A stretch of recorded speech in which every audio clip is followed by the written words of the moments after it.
awfully sorry. I'll never play with you again. You're not an alley cat, are you, Jennifer? You're the most beautiful kitten in the world. Hi, Mom. Ooh, is that cake for supper? Expect it is. Maybe it'll sweeten up a girl around here who seems to need it, from all I just heard. I'm sorry, Mom. But Carol said Jennifer was an old alley cat. Oh, is that what made you so angry? If you wait a minute, you can lick the bowl. Oh, boy. I'll give Jennifer some, too. Well, what did the Three Musketeers do today? Oh, Carol wasn't with us. She can't play with Sue anymore, and Sue can't play with her. They can't? Why not? Oh, I don't know. It was something that Sue did to Carol or Carol did to Sue. I forget which. Anyway, they told their mothers about it, and they got into a fight. Now Sue and Carol can't play together. And I don't know what to do. If I play with Sue, Carol gets mad. And then if I play with Carol, Sue gets mad. I wish they'd make up. Well, they both came to your birthday party. Oh, that was before their mothers found out what happened and said all those things. No, let's not repeat gossip. Incidentally, we've never gotten around to exchanging the blouses the girls gave you. They were both a little too small, remember? Mom, can I exchange them all by myself? You said I was getting big enough to do my own shopping now. Can't I, please? All right, dear. Be a good experience for you. Let's see now. How about going down Tuesday after school? The stores won't be so crowded then. Oh, boy, Mom. That'll be fun. And I'll pick out some real nice ones, too. You'll see. I'll go ask Carol if she wants to come, too, okay? Mm-hmm. Come on, Jennifer.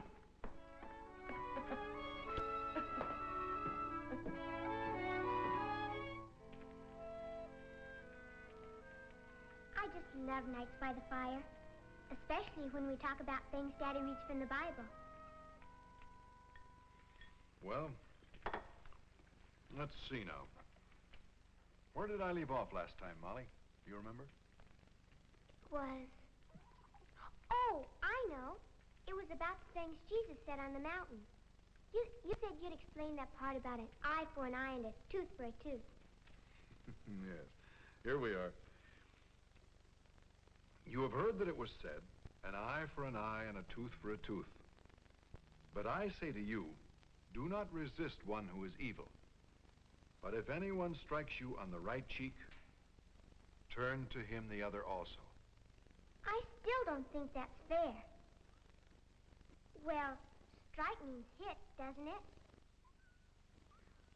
Well, then it says, if someone socks me right here, I should turn my head and let them hit me here, too. Jesus didn't mean that, did he?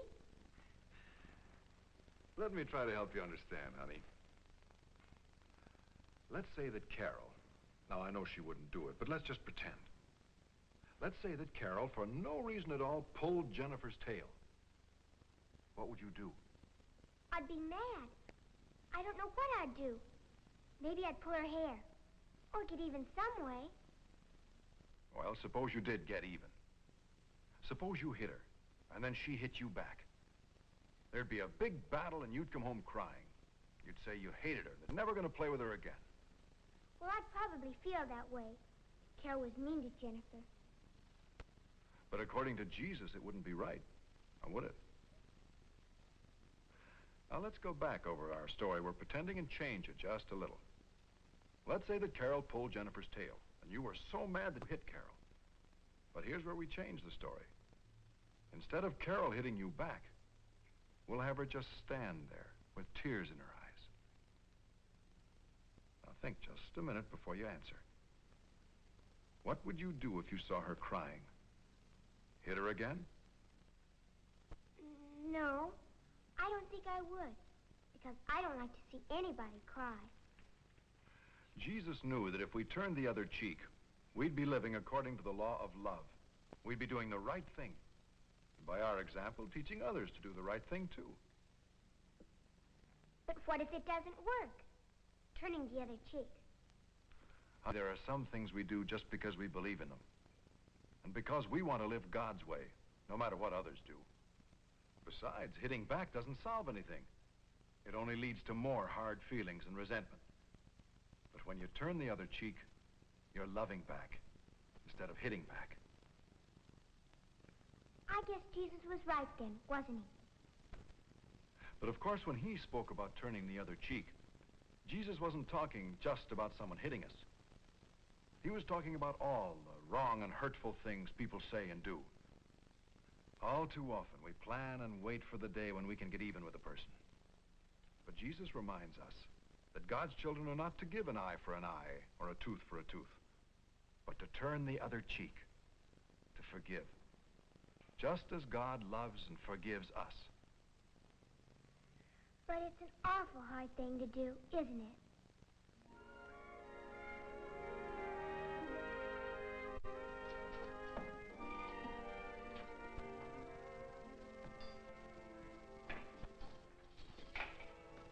You stay out of there, Ben Hanson. That through isn't done yet. Just testing, ma'am. When do you expect Molly back? She'll be along any minute now. Stores close at 6. She can't stay much later. No, those girls are like the Three Musketeers. There's only 2 musketeers now, I'm afraid. There's been a parting of the ways. Oh, what happened? Somebody pulled somebody's hair? A little more than that, I guess. Sort of a misunderstanding. Seems Sue did something to Carol, or Carol did something to Sue. Nobody seems to remember just exactly what. Anyway, their mothers got into a misunderstanding over it. Now they've forbidden the girls to play with each other. Sort of puts Molly in an awkward position. Now, if that isn't silly.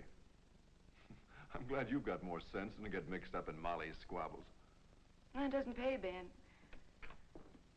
Children are quick to anger, but just as quick to forgive.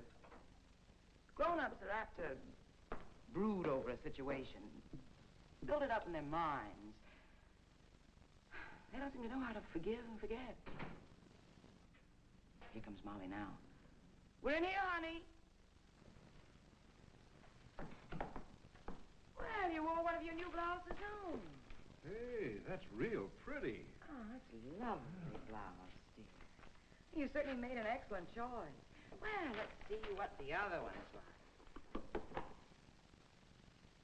What's the matter, dear? Couldn't you exchange Sue's blouse? What is it, Molly? Darling, what's wrong? I did something awful.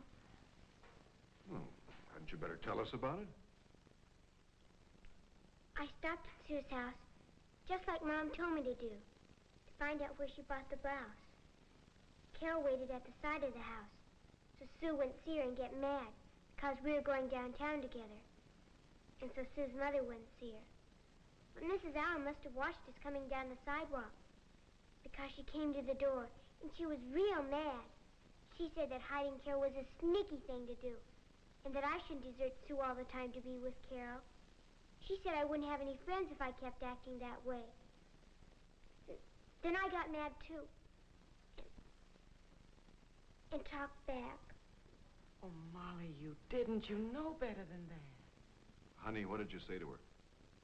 I told her I wasn't being sneaky and that Sue wouldn't have any friends either.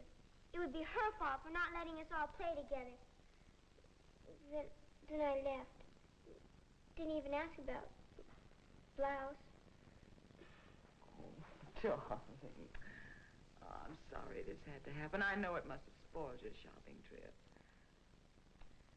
I almost feel like calling Sue's mother and telling her she shouldn't treat you that way. Only, it would only make things worse. Yes. There's been enough bitterness around here. Honey, you remember what we talked about last night? Well, I think that it's time we turned the other cheek. Why don't you call Mrs. Allen and apologize? Oh, Daddy, I couldn't do that. She'd start bawling me out again. I don't think she would. Mrs. Allen's really a very nice person. But parents sometimes forget and lose their tempers when children are involved. Now, you go and call her and apologize. It'll make you feel better. Mrs. Allen will probably apologize right back. Daddy's right, honey. It's a thing to do. Since you really are sorry, why not tell her so, hmm?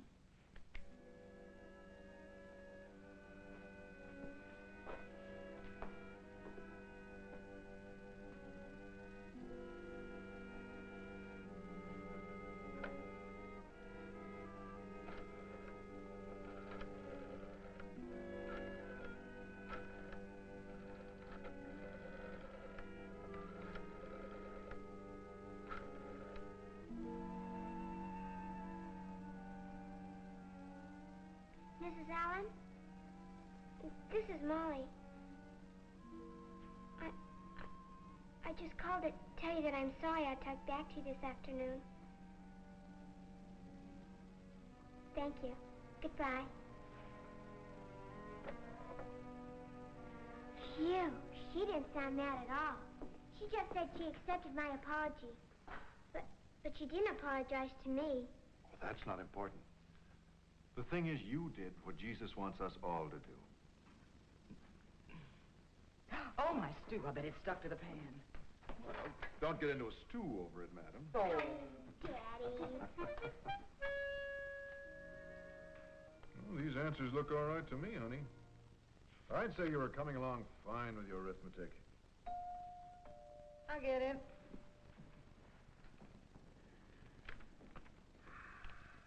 Why, Joanne, how nice. Come on in. It's Mrs. Allen, Sue's mother. Wonderful seeing you again, Joanne.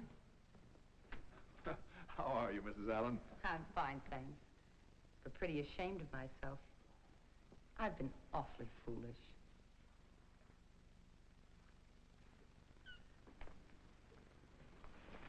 I'm sorry about the way I acted, Molly. Please forgive me. Sure, Mrs. Allen. Thank you. And I'm glad that both Sue and I have you as a friend. She's waiting for you right now out in the front porch with Carol. You mean Sue and Carol can play together again?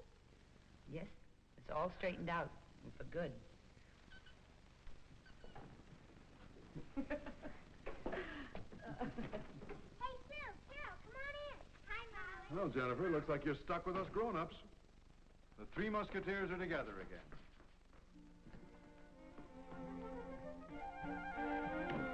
Monica, I'm sure glad things worked out like they did. Me too. Now we can all play together again. I'll say. You want to see my new blouse, Sue?